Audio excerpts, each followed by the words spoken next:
for the next chapter. Yeah, I was just about to come find you. Let's see what it says. Now sprout to life the story's seeds, stirred by wind-born melodies. Then on that breeze the music leaves, fading into distant memories. Seek the place where wind and tale entwine, and once there, make 3 riddles into verse, and 3 melodies into song. For in poetry and song will this story start to blossom. Come on! Another riddle? All that talk about wind and melodies? What do you think the answer could be?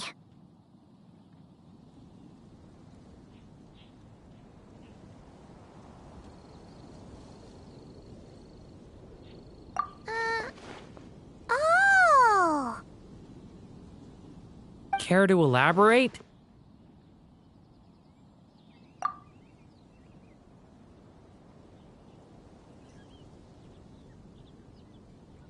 Wind? Music? Poetry? Tone-deaf bards gotta know the answer. You mean Lord Barbados?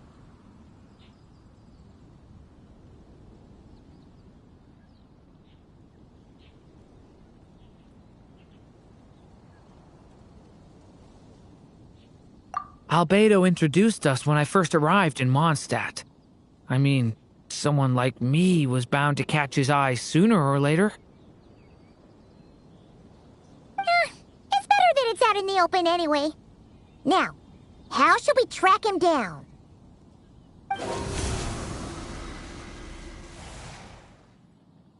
I'm pretty sure he's already caught wind of what's going on here. Why don't we just see where the wind takes us?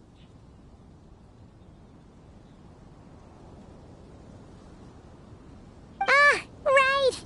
He definitely makes it easy to forget he's a real god sometimes.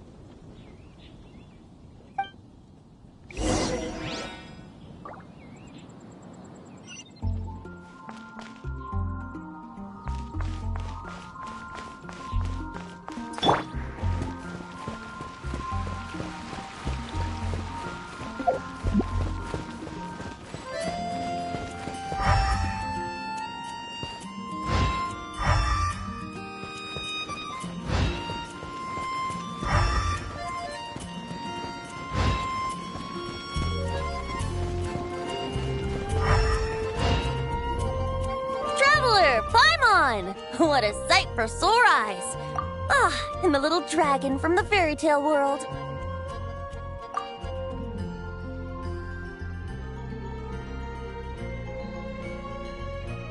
I heard your voices calling out to me on the wind.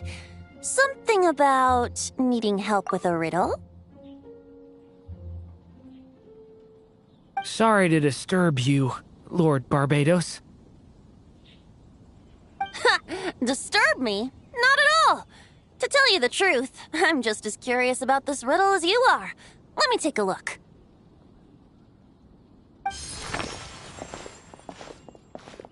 What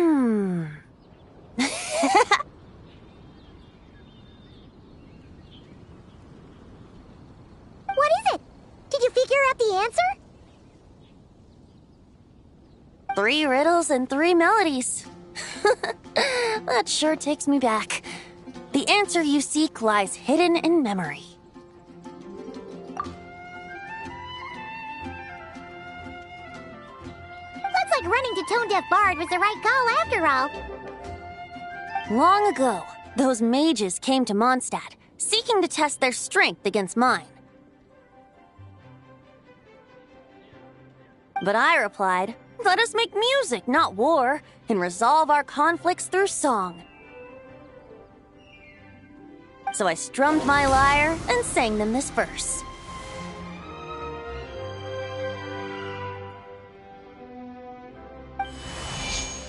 oh wind, welcome now, my guests.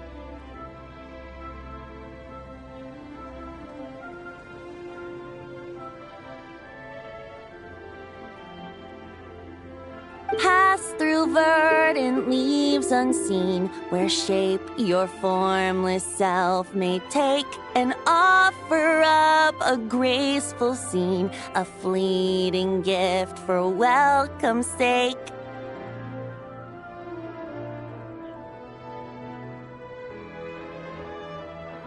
Leap at the edge of a sea of clouds, where land meets sky and sky meets ground. There frighten off the noisy crowds and bring my guests a calm profound. Fly beneath the stars up high, where mortal noise is swept aside, that my dear guests with starry eyes may share the dreams they hold inside.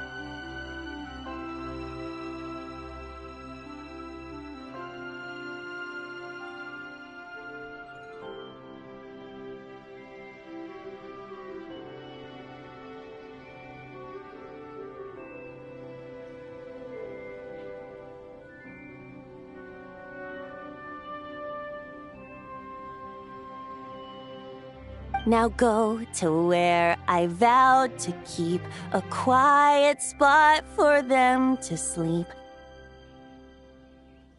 No clash, no contest bars the way, just tea and mirth to fill the day. There you have it, the 3 melodies.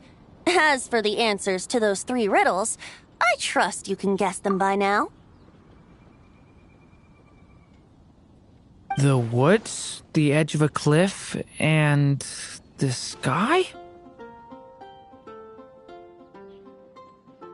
Correct! Funnily enough, your mother was also the first to solve it, all that time ago. There must be some kind of special rapport between those who write stories and those who sing them. The woods, a cliff, and the sky. Oh! So that's where it is! I suppose the spot that answer points to is where you're headed next. You should know, after solving my riddle, the mages even accepted my proposal and made that location their official meeting spot. And going by what your book is suggesting, once you found it, you might want to try playing the melody I just shared with you. Guess you can be pretty reliable when it counts, huh, Great Animal Archon? Thanks for the help, Lord Barbados. Still got questions for me, huh? Yeah, you must have read countless tales in your time, being a wandering bard and all. In your experience, why might an author consider a story unfinished? Unfinished? Well, I guess if there's something left to accomplish in the story, or, if the last line goes, "To be continued." Huh? Wow, your helpfulness lasted for like 1 second. In all seriousness, I would think the answer to that question lies in your mother's story itself. It's not my place to pry any further.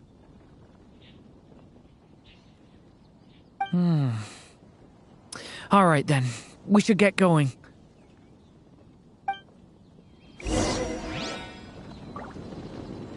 I wonder when their next meeting will be.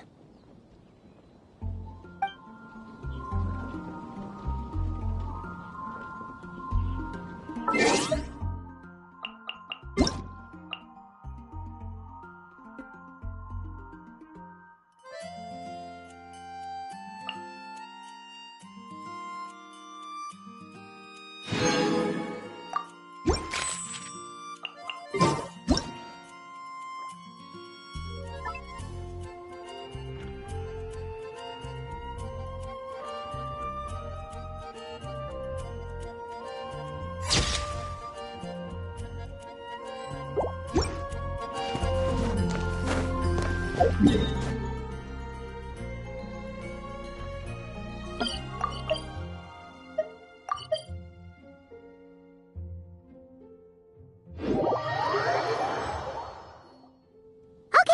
we're here! Now, we just need to play the 3 melodies, and we should be able to gather the memories for the next chapter, right?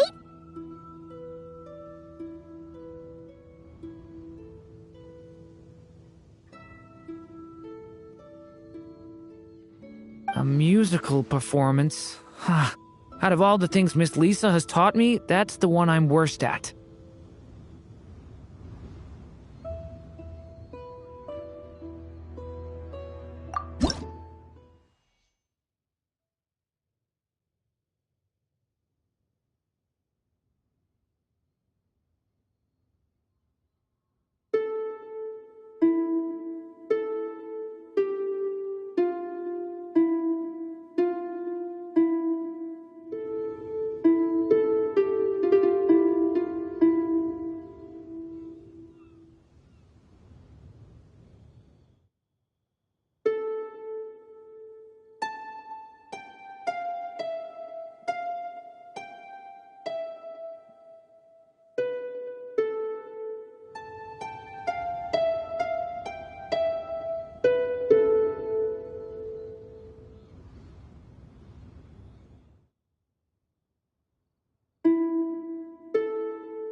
Even a war that shook the world could not halt the witches' gatherings. Yet even so, with the passing of time, 3 of their teacups no longer came to be set. The witches did not linger long in sorrow, for the Story Witch had brought glad tidings of her own. Born was her dragon child, safe and sound. Her fellow witches offered up their blessings, eagerly debating how to celebrate the child's birth.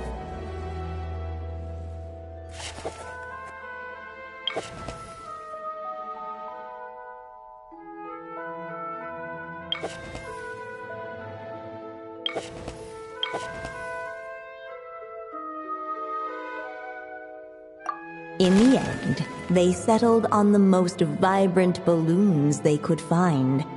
After all, what could be more joyous than the arrival of new life? And so, the witches' gathering turned into a birthday celebration.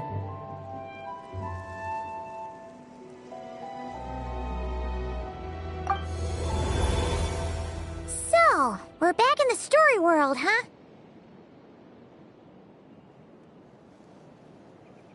As if from nowhere, new guests appeared at the witches' table. Perhaps they too had come to celebrate the dragon child's birthday. Yet while everyone else was busy thinking about what kind of gift to offer, these 3 seemed to have come empty-handed.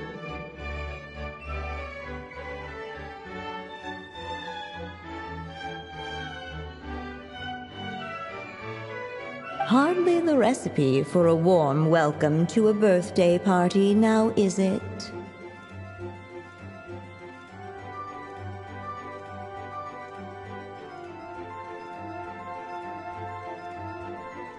A gift?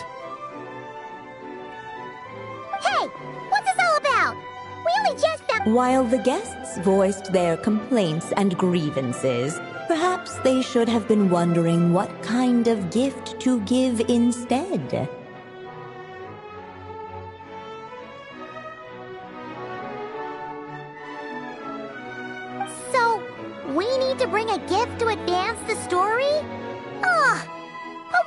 supposed to get something like that?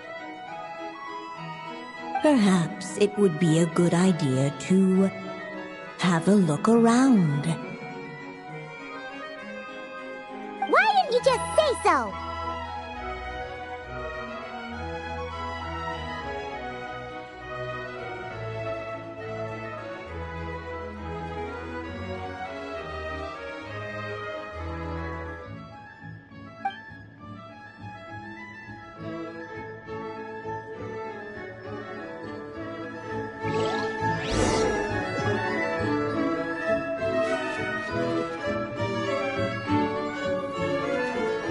The witches went on chatting away, ignoring the empty-handed guests.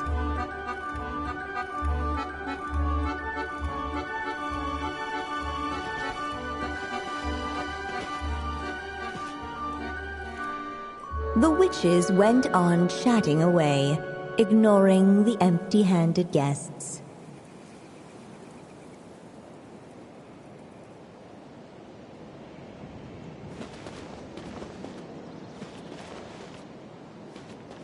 The witches went on chatting away, ignoring the empty-handed guests.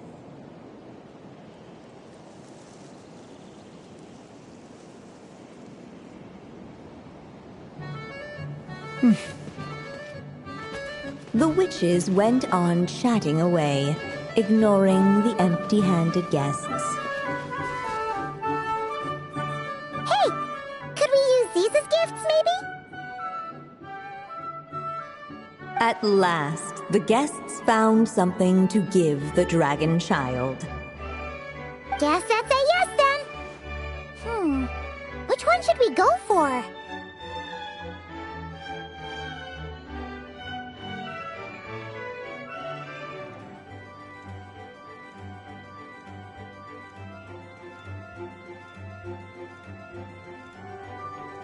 Still, the guests wondered, what kind of gift might the little dragon really want? Should they put a warrior's sword in his hand and send him out on an unstoppable quest to save the world? Or perhaps a wandering hero's slingshot and the promise of a life of endless, uncharted adventure?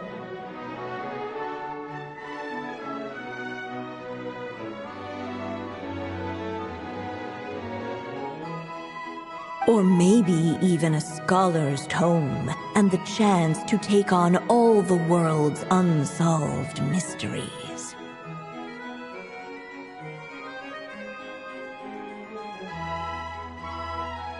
Okay. Wow. That's a lot of pressure all of a sudden.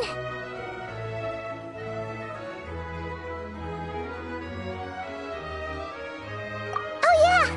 Technically, we're actually picking a gift for you. So, which one would you prefer? You want me to choose? Wow, this feels kinda special. How come? For as long as I can remember, I've spent most of my time living in the stories my mother created. I always thought my mother had everything written out for me already, just like the toy figures in Constellation Metropole. What I wanted to do with my own future. Huh. That's something I've never really thought about.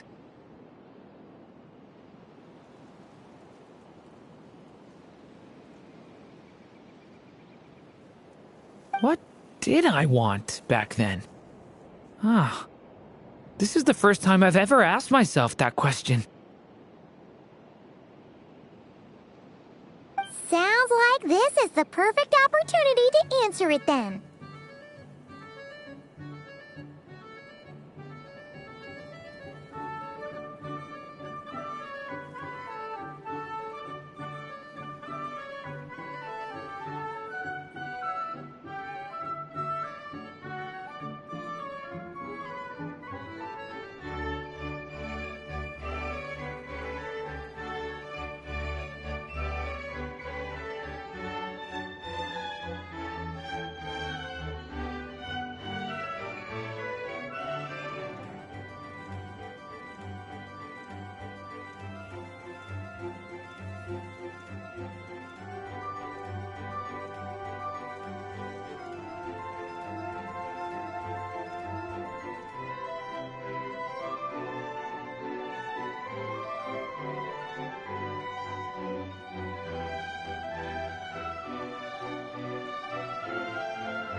It's been a while since you left Simulanka, and after everything that's happened, it might be about time to start thinking about your future.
Then let me give it some thought.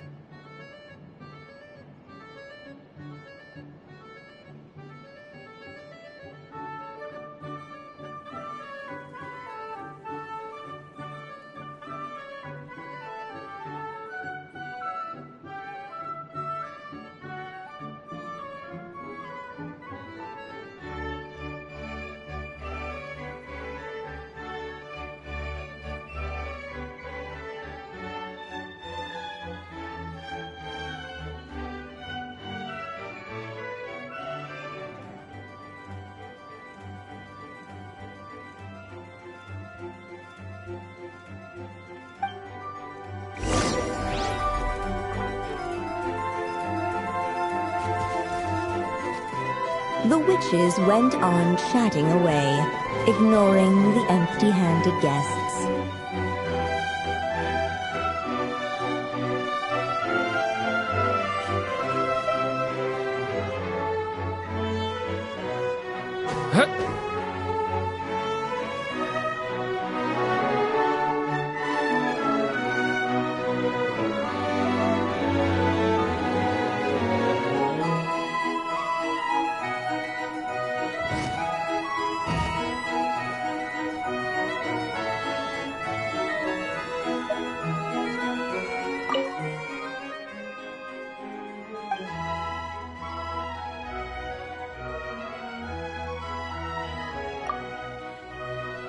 In the end, the guests settled on the Wandering Hero's slingshot. A wandering hero. So, you're an explorer, just like us.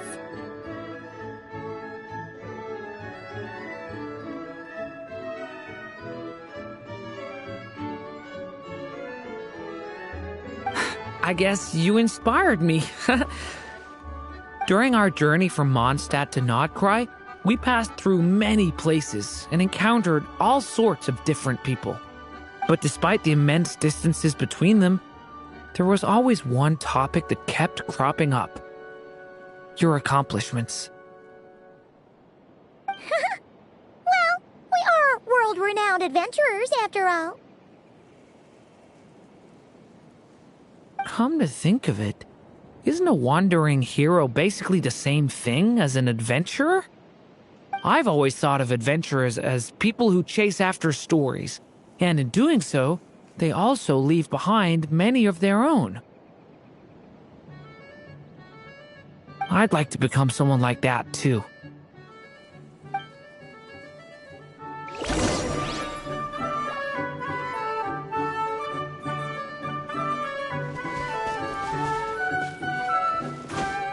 No mark had been left on the page ahead. The group found themselves unable to move forward.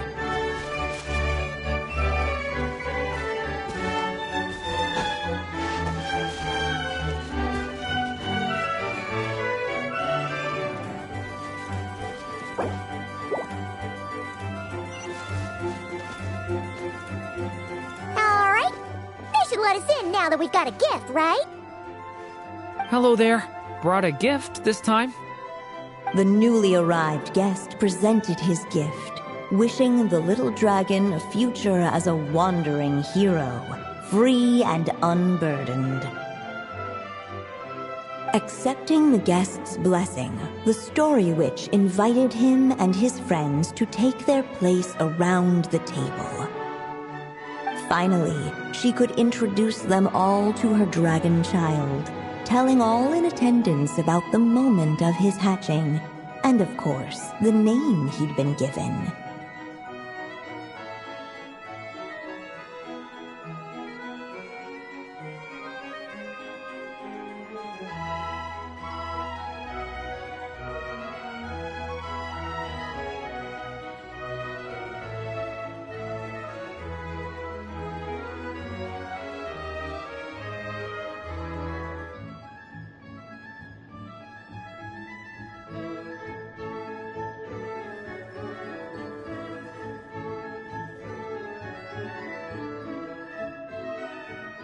It was then that the Seer Witch, diviner of the stars, withdrew her gaze from the heavens and turned a sorrowful glance upon the little dragon.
You gave him the same name as that evil dragon?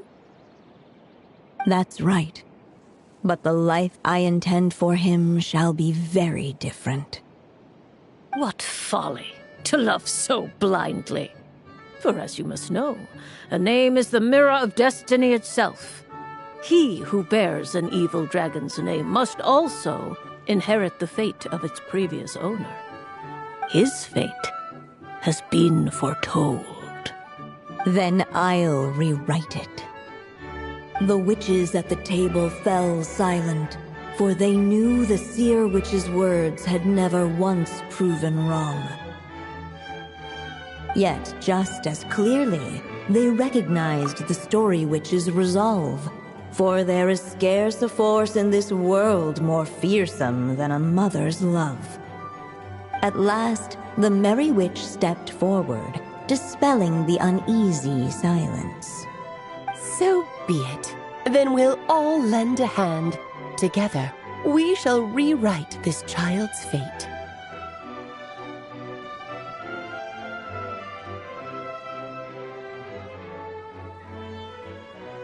You mean to defy one of the fundamental rules of this world?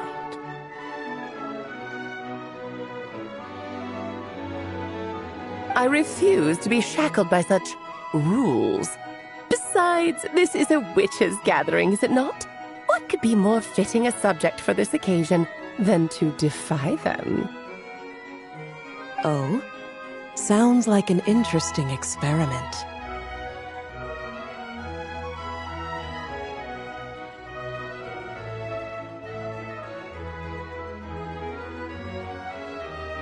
I suppose, were we to succeed in this endeavor, we might bring a touch of wonder to this otherwise dreary sky of stars. The merry witch finally talked them all round, just like she had done many times before.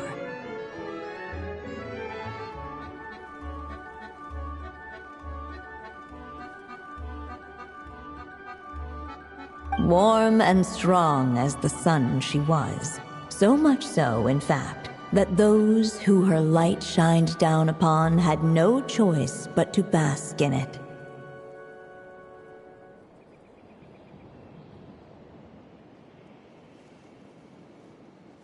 And so the witches readied their gifts, 3 marvels of the cosmos.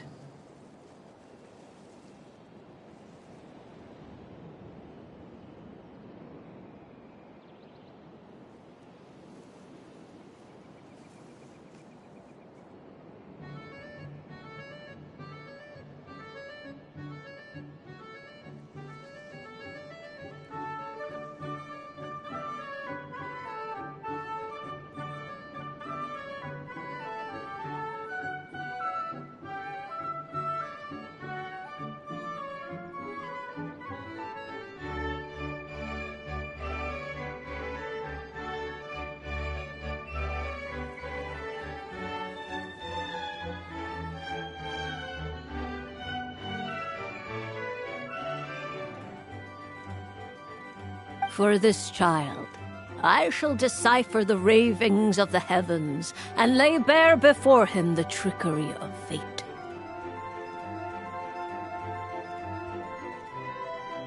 For this child, I shall leave a formula powerful enough to unravel the very origins of this world, that he may seek another solution for the conundrum of his life.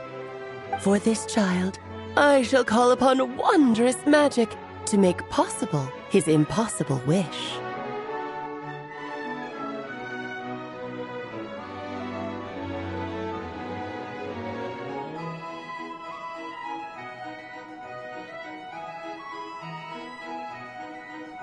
All the story witch had was the pen in her hand, yet with the love that flowed from it, she resolved to bring forth a marvel of her own.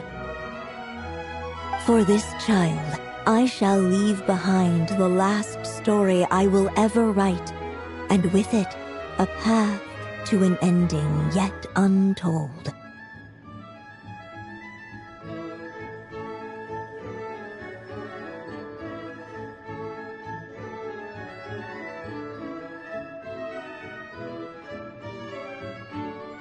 With the witch's blessings given and received, the little dragon's fate at last began to turn.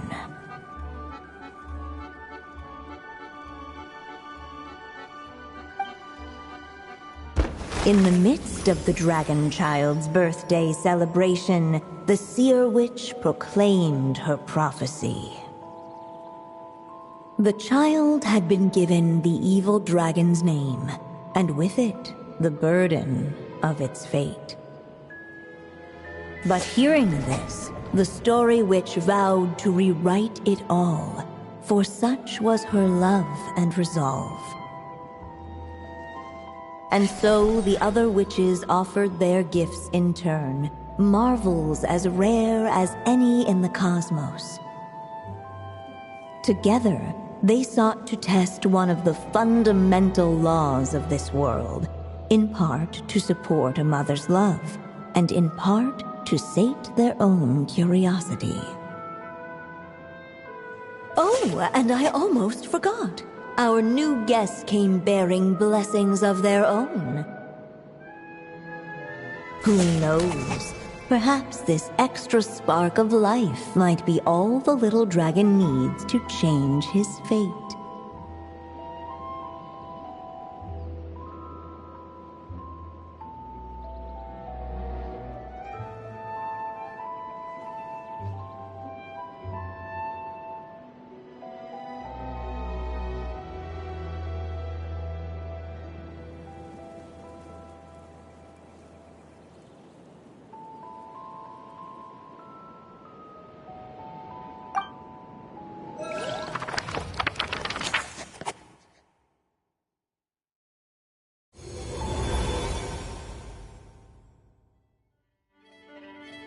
Yep, looks like we've completed this chapter too.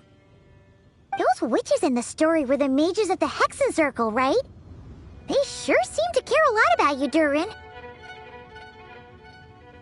But, Paimon kinda had trouble following their conversation. Just a bunch of mystery, as usual. The evil dragon's fate. Oh, is that what you're worried about? But didn't we already take care of that?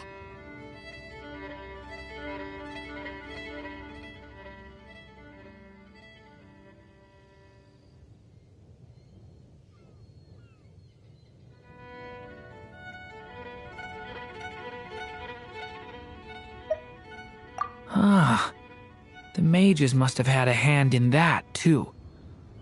Also, I was just thinking, which part of the story are we even meant to be completing? Oh,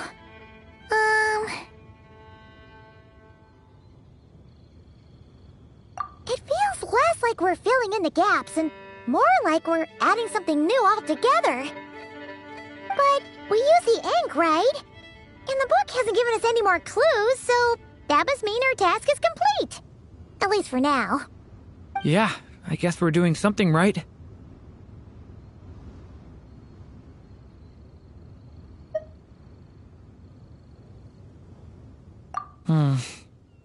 Maybe I'm overthinking things. It's just, this is my mother's final wish, so I don't want to mess it up. Anyway, thanks for all your help. I'll let you know as soon as the book reveals a hint about the next chapter. Okay then. See you in the next chapter.